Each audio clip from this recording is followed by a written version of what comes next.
Welcome to NIFM Rajkot. આજે આપણે જોશું ઓપ્શનમાં પ્રીમિયમ રહેલું હોય છે તે કેવી રીતે એની ગણતરી થાય છે અને કેવી રીતે જાણી શકાય છે કે કઈ સ્ટ્રાઇક પ્રાઇસમાં કેટલું પ્રીમિયમ છે. સૌથી પહેલાં તો એ કહેવાનું કે ઘણા લોકો ઓપ્શનમાં કામ કરતા હોય છે પણ એમને ખ્યાલ હોતો નથી કે ઓપ્શનમાં પ્રીમિયમ રહેલું હોય છે. એ એવી રીતે હોય છે કે ઘણીવાર આપણે 22,500 નિફ્ટી છે ત્યારે ઓપ્શન માનો કે પરચેસ કર્યો કોલ 22,500નો જ અને વોલેટિલિટી ન હોય અને માર્કેટ સ્ટેબલ હોય અને 2-3 દિવસ થઈ ગયા હોય તો પણ આપણે નિફ્ટી ત્યાં ને ત્યાં હોય તો પણ આપણને નુકસાન જતું હોય છે. તેનું કારણ છે પ્રીમિયમ. એ પ્રીમિયમ કેવી રીતે કેલ્ક્યુલેટ કરવામાં આવે છે અને પ્રીમિયમ શું હોય છે તે આજના વિડીયોમાં આપણે જોશું.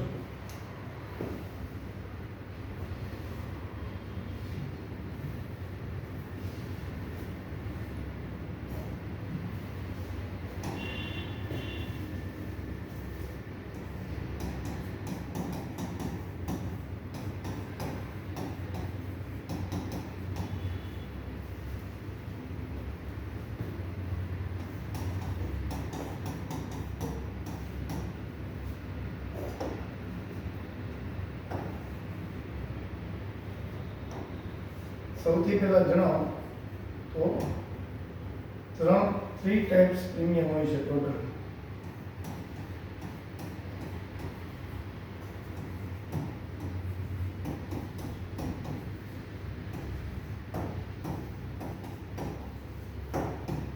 ઓપ્શન ટોટલ 3 પ્રકારના હોય છે. Number 1 in the money option, in the money. Number 2 at the money. Number 3 out of the money. હવે આ in the money option, at the money option અને out of the money option એ શું છે એ પહેલા આપણે સમજવાનું રહેશે.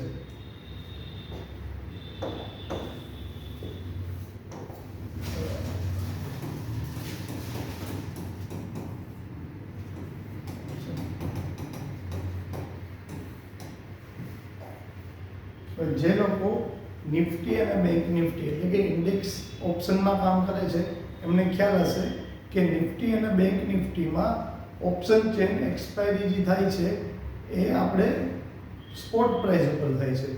એ આપણે ફ્યુચર પ્રાઇસ એમાં કન્સિડર કરવામાં આવતી નથી. સ્ટોકની ઓપ્શન એક્સપાયરી હોય છે એ ફ્યુચર પ્રમાણે હોય છે, જ્યારે ઇન્ડેક્સની એક્સપાયરી હોય છે એ સ્પોટ પ્રમાણે હોય છે. હવે ધારો કે અત્યારે નિફ્ટીની સ્પોટ પ્રાઇસ છે 22,500 સ્પોટ પ્રાઇસ નિફ્ટી.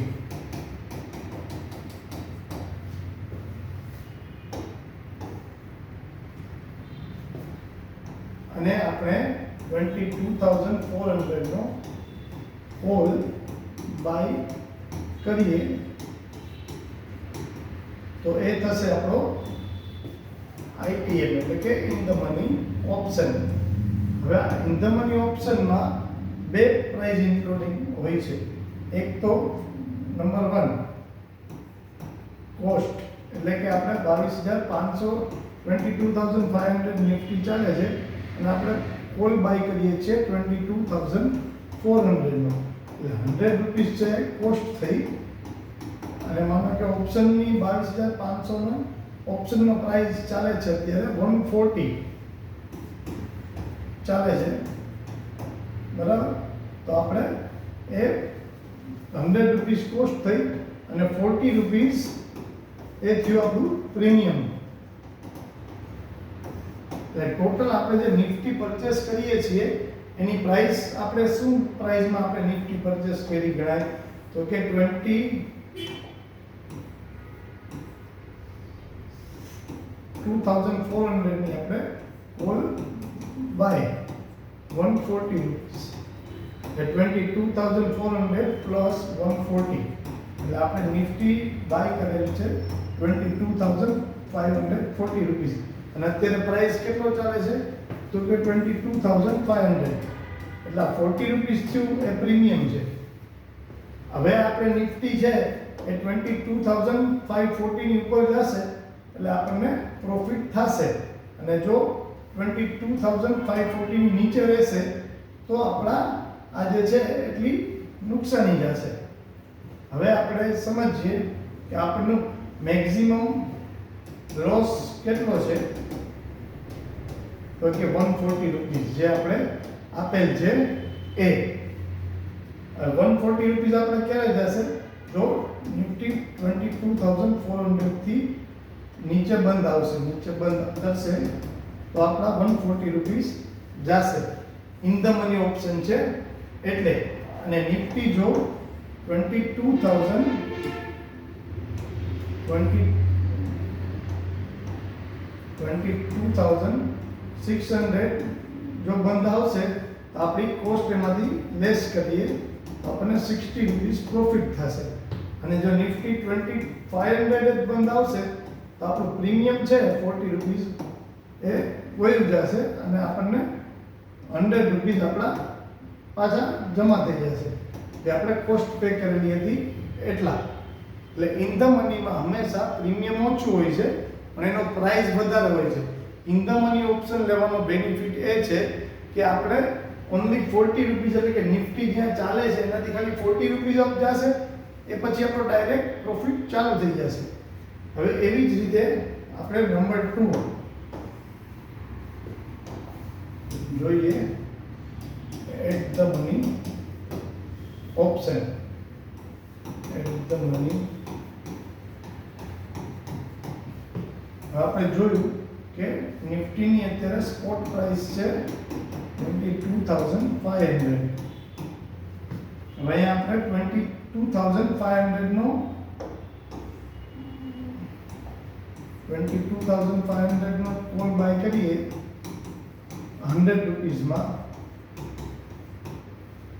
તો આપણે કોસ્ટ આવશે નિફ્ટીની 22,500 પ્લસ 100 રૂપીસ. આપણે નિફ્ટી બાય કરેલ ગણાશે 22,600 માં આપણી બાય થઈ નિફ્ટી. અત્યારે પ્રાઇસ ચાલે છે 22,500. હવે નિફ્ટી 22,600 થી ઉપર જશે તો જ આપણને પ્રોફિટ થશે. ઇન ધ મનીમાં ઓન્લી 40 રૂપીસ જ પ્રીમિયમ હતું એટલે આપણે બેનિફિટ જલ્દી ચાલુ થઈ જતો હતો. આમાં આપણે પ્રાઇસ આપણે ઓછી ચૂકવેલ છે, 100 રૂપીસ જ ચૂકવેલા છે એટલે આપણી મેક્સિમમ લોસ છે એ 100 રૂપીસનો જ છે. પણ આપણી કોસ્ટ વધી ગઈ છે, આપણે કોસ્ટ પે કરી છે 22,500 ચાલે છે તો પણ આપણે 22,600 ઉપર જશે તો જ બેનિફિટ થશે. હવે આમાં આપણે જો નિફ્ટી 22,500 ક્લોઝ આવશે તો 100 રૂપીસ આપણને લોસ થશે કારણ કે આપણે 100 રૂપીસ પ્રીમિયમ ચૂકવેલું છે. અને જો 22,500 થી 22,600 ની વચ્ચે ક્યાંય પણ બંધ આવશે તો આપણને જે પ્રીમિયમ ચૂકવેલું છે એમાંથી થોડું પરત આવશે. માનો કે 22,550 ક્લોઝ આવશે તો આપણું 50 રૂપીસ પ્રીમિયમ છે એ લોસ થશે અને 50 રૂપીસ આપણને રિટર્ન આવશે પ્રીમિયમ, કારણ કે આપણી કોસ્ટ છે 22,600.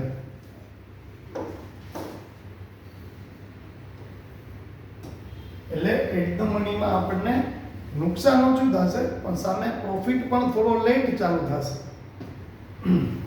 હવે એવી જ રીતે number 3 OTM, out of money.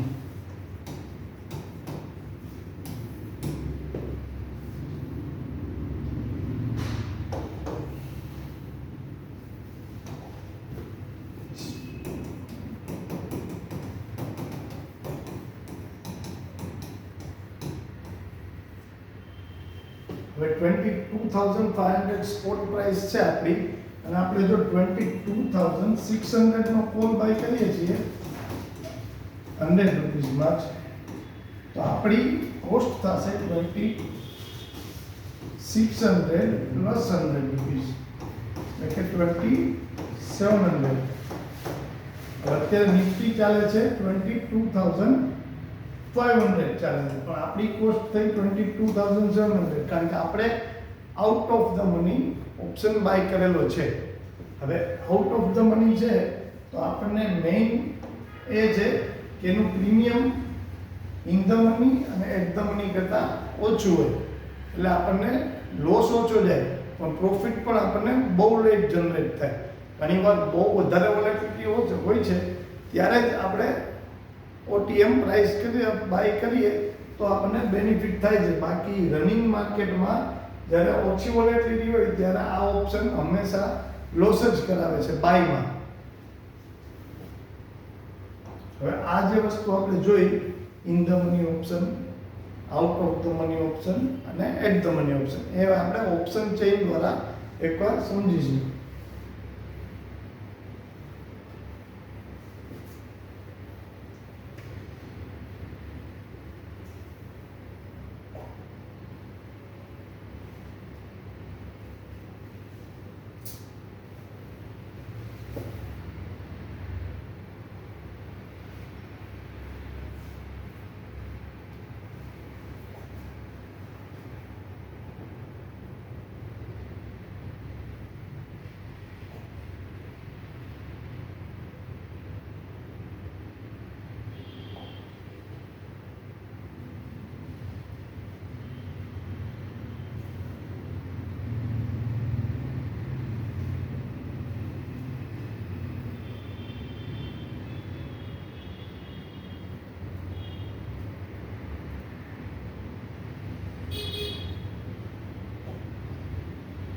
આપણે જોયું કે નિફ્ટી હંમેશા સ્પોટ પ્રાઇસ પર ક્લોઝ થાય છે તો 22,604 સ્પોટ પ્રાઇસ, સ્પોટ 22,600 આપણે ગણીએ.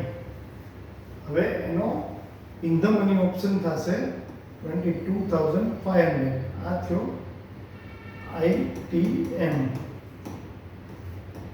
ITM એનો પ્રાઇસ ચાલે છે 188. હવે 188 પ્રાઇસ ચાલે છે, 22,600 પ્રાઇસ છે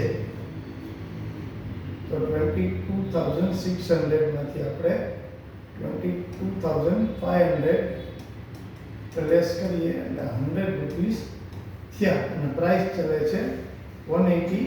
એટલે 188 માઇનસ 100 એટલે આમાં 88 રૂપીસ પ્રીમિયમ છે. પ્રીમિયમ છે 88 રૂપીસ. આ સેકન્ડ મહિની એક્સપાયરી છે અને 22,500 નું આપણે પ્રીમિયમ ગણ્યું તો આપણને પ્રીમિયમ મળ્યું છે 188 માંથી 88 રૂપીસ પ્રીમિયમ છે, 100 રૂપીસ છે કોસ્ટ છે. એવી જ રીતે 22,600 આ થયું આપણું એટ ધ મની ઓપ્શન. હવે એટ ધ મની ઓપ્શનની 113 એટલે આ 100% પ્રીમિયમ જ છે, એમાં 113 રૂપિયા પ્રીમિયમ છે. આ ઇન ધ મનીમાં 88 રૂપીસ પ્રીમિયમ છે, એટ ધ મનીમાં 113 રૂપીસ પ્રીમિયમ છે. એટલે પ્રીમિયમ વધારે છે, પ્રાઇસ ઓછી છે પણ પ્રીમિયમ વધુ છે. હવે 22,700 આ આપણું થયું છે OTM એટલે out of the money option. હવે OTM નો પ્રાઇસ છે 57. એ પણ આપણું થયું ટોટલ 100% પ્રીમિયમ. હવે આપણે જોશું આપણી ઇન ધ મનીની કોસ્ટ શું આવી તો કે 22,500 પ્લસ ITM ની કોસ્ટ થઈ આપણી 22,500 પ્લસ 188 એટલે 22,688 આપણી કોસ્ટ છે. આપણી પરચેસ કોસ્ટ થઈ નિફ્ટીની 22,688. આની ઉપર જ્યારે સ્પોટ પ્રાઇસ જશે આપણી આપણો પ્રોફિટ ચાલુ થઈ જશે ઇન ધ મનીમાં. પછી એટ ધ મનીમાં આપણને આપણી કોસ્ટ થઈ 22,600 પ્લસ 113 એટલે 22,600 પ્લસ 113 એટલે 713. આ આપણી કોસ્ટ થઈ એટ ધ મનીની 12,600 પ્લસ 113 એટલે 22,713. હવે OTM ની આપણી કોસ્ટ થશે 22,700 પ્લસ 57 એટલે 22,757. આપણી કોસ્ટ થઈ 22,757. ઇન ધ મનીની કોસ્ટ હંમેશા નીચે આવશે એટલે પ્રોફિટ વહેલો ચાલુ થશે. એટ ધ મનીનો એના કરતાં થોડી ઉપર કોસ્ટ આવશે અને આઉટ ઓફની સૌથી ઉપર કોસ્ટ આવશે. બધાનો અલગ અલગ ટાઈમે બેનિફિટ હોય છે. ક્યારે આપણે ઇન ધ મની બાય કરવો જોઈએ, ક્યારે એટ ધ મની બાય કરવો જોઈએ અને ક્યારે out of the money buy કરવો જોઈએ એ માર્કેટની કન્ડિશન ઉપરથી ડિસાઇડ કરવાનું રહે છે. અને આપણને શું વધારે બેનિફિશિયલ છે એની માટે ડીપ સ્ટડી ઓપ્શનમાં જરૂરી છે, જે અમે ઓફલાઈન ક્લાસીસ દ્વારા આપણે રાજકોટ સેન્ટરમાં કરાવીએ છીએ. તો જરૂર મુલાકાત લેશો.